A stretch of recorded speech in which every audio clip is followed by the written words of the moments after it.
যুক্তরাষ্ট্রের president Donald ট্রাম্পের শুল্ক নীতি আরোপের পর সারা বিশ্বব্যাপী অর্থনীতি উলটপালট হয়ে গেছে। বিশেষ করে শেয়ার বাজারে ধস নেমেছে। তবুও ট্রাম্প তার যে সিদ্ধান্ত, সেই সিদ্ধান্তে তিনি অটল রয়েছেন।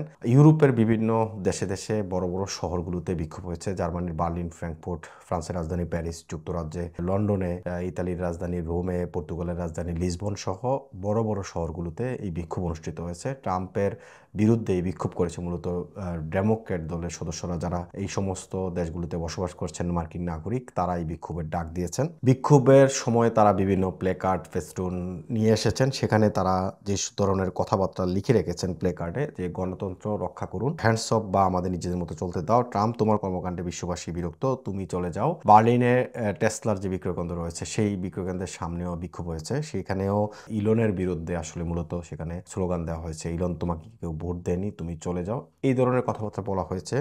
এদিকে ফ্রান্সের রাজধানী প্যারিসের প্লাস দু লা রিপাবলিকে প্রায় 200 জনের মতো মার্কিন নাগরিক সেখানে জড়ো হয়েছেন এবং তারা সেখানে বিক্ষোভ করছেন এবং তারা নানা ধরনের স্লোগান দিয়েছেন। তাদের হাতে যে ধরনের প্লেকার্ড, ফেস্টুন ছিল, আইনের শাসন ও গণতন্ত্র রক্ষা করুন, অত্যাচারীকে প্রতিহত করুন, এমন ধরনের কথাবার্তা তারা লিখে সেখানে নিয়ে এসেছেন। যুক্তরাজ্যের রাজধানী লন্ডন ও পর্তুগালের রাজধানী লিসবন সহ ইউরোপের বিভিন্ন শহরগুলোতে এই বিক্ষোভ অনুষ্ঠিত হয়েছে। মূলত ট্রাম্পের ক্ষমতা আসার পর থেকে একটা উত্তেজনা বিরাজ করছিল বিশ্বব্যাপী এবং ট্রাম্প যে ধরনের বক্তব্য দিচ্ছিলেন এবং তিনি তার যে হঠকারী সিদ্ধান্ত, সেই সিদ্ধান্তে তিনি অটল ছিলেন, সেই বিষয়গুলো আসলে এখন মানুষের মধ্যে একটা উদ্বেগ, উৎকণ্ঠা কাজ করছে। বিশেষ করে করোনা ভাইরাসের সময় যখন অর্থনীতি অনেকটাই ধস নেমেছিল, এখন করোনা ভাইরাসের মহামারীর পরে যখন বিশ্ব একটা ঘুরে দাঁড়ানোর প্রচেষ্টা চলছিল, তখনই ডোনাল্ড ট্রাম্পের এই শুল্ক নীতি আরোপ বা শুল্ক নীতির যে চিন্তা, এবং তিনি যেই চিন্তা থেকে এই ধরনের কাজ করা শুরু করেছেন, সেক্ষেত্রে অনেকেই বলছেন যে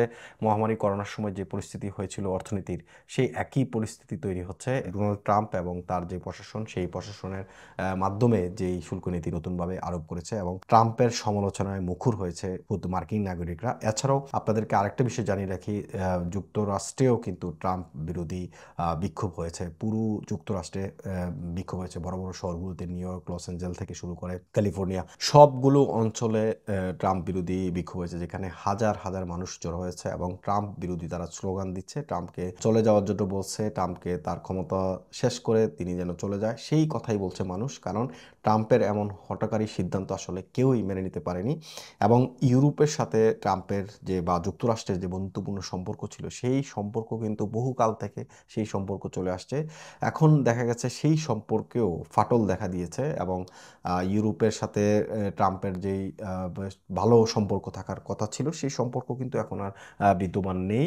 ইউক্রেন রাশিয়া যুদ্ধ পরিপ্রেক্ষিতে সেগুলো আমরা বিভিন্ন গণমাধ্যমে দেখেছি এবং সেই গণমাধ্যমগুলোতে এগুলো নিয়ে আলোচনা হচ্ছে। ট্রাম্পের এমন হঠকারী সিদ্ধান্তে বিশ্বব্যাপী একটা উদ্বেগ আর উৎকণ্ঠা বিরাজ করছে, মানুষের মধ্যে একটা আতঙ্ক বিরাজ করছে যে আসলে কি হচ্ছে এবং অর্থনীতি এমন অবস্থা হলে সামনের দিনগুলো কিভাবে যাবে।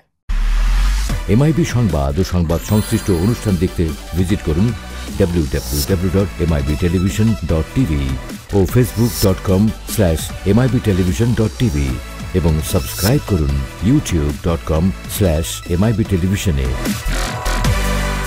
এমআইবি টেলিভিশন, সত্য খবর, সঠিক খবর।